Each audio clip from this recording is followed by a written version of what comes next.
Hola, bienvenido. Estamos en la semana 4 del curso y nos corresponde hablar entonces de la teoría avanzada de las carteras de inversión.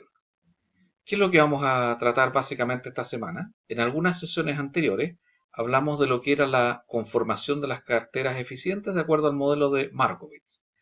Y en eso siempre nosotros decíamos que la clave estaba en la diversificación, es decir, a través de una cartera diversificada, cuando tenemos, por ejemplo, 10 o más activos, podemos disminuir el riesgo manteniendo un nivel razonable de rentabilidad. Ese es el concepto de eficiencia de las carteras, de acuerdo al modelo de Markowitz. Entonces se trata de combinar activos riesgosos para formar una cartera eficiente. Entonces, el paso siguiente que tenemos que hacer es encontrar una cartera óptima. Vamos a ver qué es lo que llamamos, cómo vamos a definir esta cierta cartera óptima. Y esta cartera óptima, que es un conjunto de activos riesgosos, los vamos a combinar a su vez con el activo libre de riesgo. Y de esta forma vamos a encontrar una cartera que domina todas las otras posibles carteras del mercado.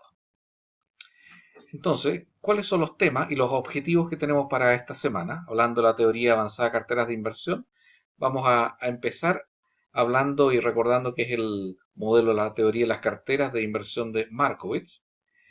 Seguidamente vamos a mencionar y definir y detallar lo que son los supuestos del análisis de media varianza para realizar el análisis de las carteras.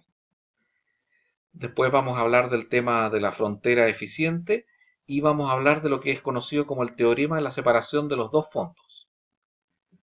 Para finalmente hacer una elucubración acerca de lo que son las hipótesis de los mercados eficientes, que es muy relevante para todo el tema que estamos analizando desde el punto de vista matemático y financiero. Entonces recordemos un poco lo que entendemos por las carteras de inversión eficiente. Vemos ahí en el dibujo que estamos dibujando lo que se denomina la frontera eficiente. Hay una serie de activos individuales. Estos activos individuales pueden ser combinados entre ellos en distintas ponderaciones, pero va a haber alguna combinación que sea el óptimo desde el punto de vista del retorno y el riesgo. Es decir, para un mismo nivel de riesgo, por ejemplo, existe una combinación que entrega el máximo retorno y a la vez para un cierto nivel de retorno existe uno que entrega el mínimo nivel de riesgo. Podemos ver que al medio acá aparece también lo que se llama la cartera de mínima varianza. Y eso tiene que ver con, como habíamos mencionado anteriormente, con la correlación que existe entre los activos, lo cual permite disminuir el riesgo total de la cartera en forma global. Entonces partimos de la suposición de que tenemos una frontera eficiente con una combinación de activos riesgosos.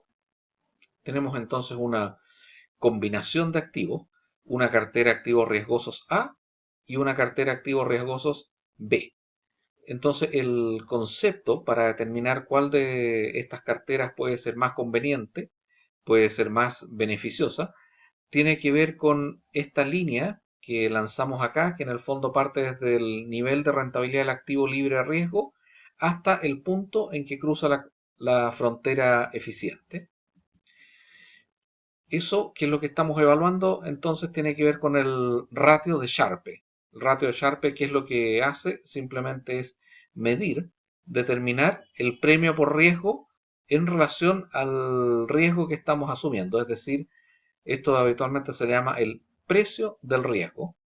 Acá podemos ver entonces que tenemos el retorno esperado de la cartera menos el retorno del activo libre a riesgo dividido por el riesgo de la cartera. Entonces el criterio de optimización de acuerdo a Sharpe va a ser simplemente el que tenga el mayor ratio y eso gráficamente, por lo que vemos anteriormente, corresponde a la línea que tiene la mayor pendiente. Esa línea con la mayor pendiente lo que nos está indicando es la elección de la cartera más eficiente de todas las combinaciones posibles.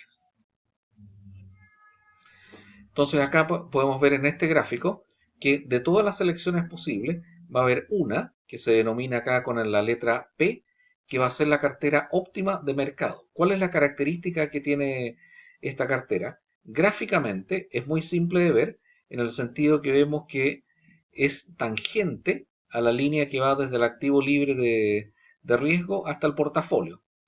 Es decir, acá podemos ver que roza en el punto de tangencia, y por eso muchas veces a este portafolio óptimo de mercado, óptimo en el sentido que tiene el mayor ratio de Sharpe posible, se le denomina muchas veces también como el portafolio tangente.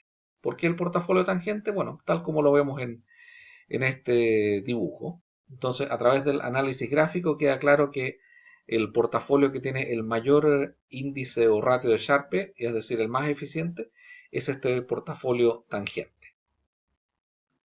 Si nosotros hacemos la combinación de los distintos portafolios, vemos que al combinar el portafolio libre de riesgo con un activo riesgoso, la forma en que se calcula la rentabilidad la determinamos en este modelo que está acá, que queda bastante simplificado, y además podemos determinar rápidamente, de acuerdo al peso específico que tiene el activo riesgoso, cuál va a ser el riesgo de la cartera.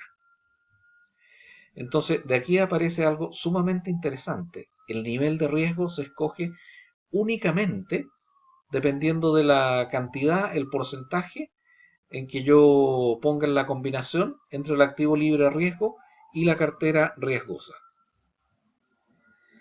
Entonces, nuevamente, si lo vemos acá en el gráfico, tenemos acá este punto G, que es el punto mínimo global de mínimo riesgo, una cartera A cualquiera, que es un portafolio riesgoso, y vemos el portafolio tangente, el portafolio más eficiente desde el punto de vista del ratio de Sharpe, y ahí, a través de esta línea, lo que hacemos es una combinación desde el punto F, que denota la rentabilidad del activo libre de riesgo, hasta el portafolio tangente. Y vemos que obviamente esta línea domina a toda la frontera eficiente que nosotros habíamos construido con la combinación de los activos riesgosos. De acá aparece entonces el llamado el teorema de la separación de fondos. ¿En qué consiste este teorema? Lo que nos dice este teorema es muy simple. Quiere decir que la decisión del inversionista racional va a ser simplemente, en términos técnicos, determinar cuál es el portafolio óptimo del mercado, lo que nosotros hemos llamado eh, gráficamente el portafolio tangente, y después simplemente la decisión va a ser cómo combinar este portafolio óptimo con el activo libre de riesgo, y de esa manera lo que vamos a obtener va a ser distintos niveles de riesgo. Recordemos que el economista Irving Fisher también había presentado anteriormente un modelo muy similar llamado el teorema de la separación, que se refería a que la inversión debía ser decidida en forma técnica y racional, y en forma posterior se decidía cuánto era el consumo, y para eso se recurría al mercado de capitales, que se demostró con el tiempo que era una forma muy análogo a lo que ahora se llama el teorema de la separación de los fondos. Cuando estamos hablando de el riesgo, el retorno y la volatilidad, hay un concepto que siempre aparece, que es el concepto del paseo aleatorio. ¿Qué queremos decir con este concepto? Se refiere al concepto de que si nosotros nos paramos en un momento del tiempo, por ejemplo, un día cualquiera, y queremos de alguna forma predecir cuál va a ser el movimiento de un activo financiero al día siguiente, lo que dice la teoría del paseo aleatorio es que es como si se moviera en forma absolutamente al azar de un día para otro.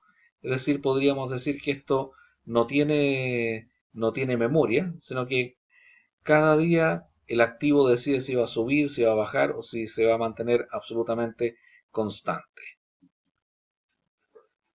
Cuando hablamos de la teoría de los mercados eficientes, por último, que es lo último que veremos esta semana, básicamente se habla del tema de la eficiencia en forma fuerte, semifuerte y en forma débil.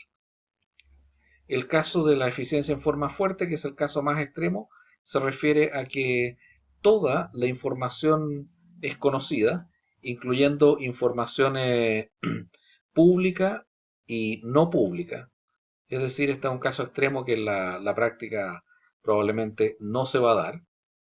La eficiencia en forma semifuerte, con esto nosotros queremos decir que toda la información pública se refleja en el precio de la acción y en otras palabras nos está diciendo que es imposible ganarle al mercado porque toda la información pública ya está contenida en la información que nos entregan los precios de las acciones. Y por último, la eficiencia en forma débil, que es la forma más básica de eficiencia del mercado, lo que nos dice es que podemos encontrar toda la información necesaria para modelar e intentar predecir el movimiento de precio de las acciones a través de los precios pasados.